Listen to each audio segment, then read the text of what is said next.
Party, జనజెండా పార్టీలు, అలాగే వ్యవసాయ కార్మిక సంఘాలు అనేక సంవత్సరాలుగా ఈ పని కల్పించాలా, హక్కు కల్పించాలా, పని గ్యారంటీ పథకం కావాలని చెప్పేసి పోరాటాలు చేసినాయి. దాని మీదట 2005లో UPA 1 ప్రభుత్వం ఉన్నప్పుడు ఆనాడు ఈ గ్రామీణ ఉపాధి హామీ పథకం, అందులో మహాత్మా గాంధీ ఉపాధి హామీ పథకం పేరుతో EGS అంటున్నాం మనం, ఆ పథకం వచ్చింది. ఆ పథకం ఇప్పటిదాకా లక్షలాది కోట్లాది మందికి పని కల్పించింది. గతంలో ఒక్కొక్క సంవత్సరం 80,000 కోట్ల రూపాయలు కూడా ఆ పనులకు కేటాయించారు. అప్పుడు కూలీలకు పని కల్పించారు. మొదటి నుంచి కూడా మన పార్టీ వ్యవసాయ కార్యక్రమం చెప్తుంది 200 రోజులకు పని కల్పించారు. కానీ 100 రోజులు ప్రభుత్వం గతంలో పని కల్పించారు. వాళ్ళకి నీళ్లు, అలాగే మరి అన్ని రకాల కూడా సౌకర్యాలు కల్పించారు. నీడ, అలాగే వాళ్ళకి ఏమన్నా చిన్న చిన్న దెబ్బలు కూడా వెంటనే చికిత్స చేయాలని కూడా ఇవన్నీ జరిగినప్పటికీ తర్వాత కూడా ఏదైనా మొత్తం మీద యాక్సిడెంట్ అయినా నష్టపరిహారం ఇవ్వాలని చేపడుతుంది. ఆ చట్టంలో అంటే పని హక్కు చట్టం, అంటే పేదోళ్ళ బలపరచడం అంటే హక్కు చట్టం.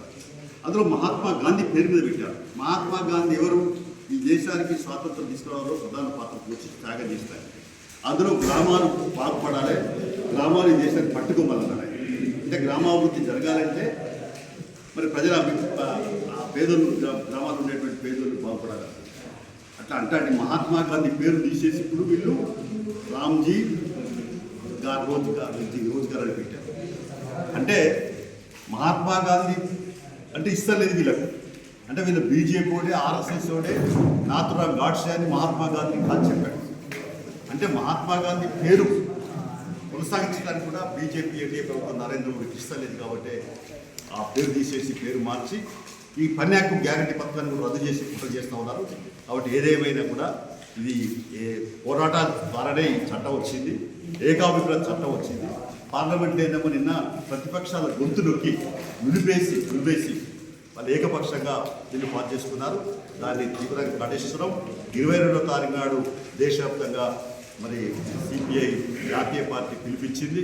ఇక్కడికక్కడి మహాత్మా గాంధీ దగ్గర ధర్నాలు చేయాలని, అన్ని జిల్లాలో కూడా ఈ ప్రోగ్రాం చేయాలని చెప్పి ఈ సందర్భంగా మరి సేవలకు అందులో EGSలో పనిచేసే కూలీలందరూ కూడా ఎక్కువ భాగస్వాములు కావాలని చెప్పేసి ఇది అందరికీ మరి సంబంధించిన అంశం. ఈ చట్టాన్ని కాపాడుకోవాలా, పని గ్యారెంటీని, మన హక్కును కాపాడుకోవాలని చెప్పి మరి ప్రజలందరూ పిలిపిస్తూ ఉన్నాం. పెద్ద ఎత్తున ఆందోళన కూడుకోవాల్సిన అవసరం చెప్పి తెలియజేస్తాం.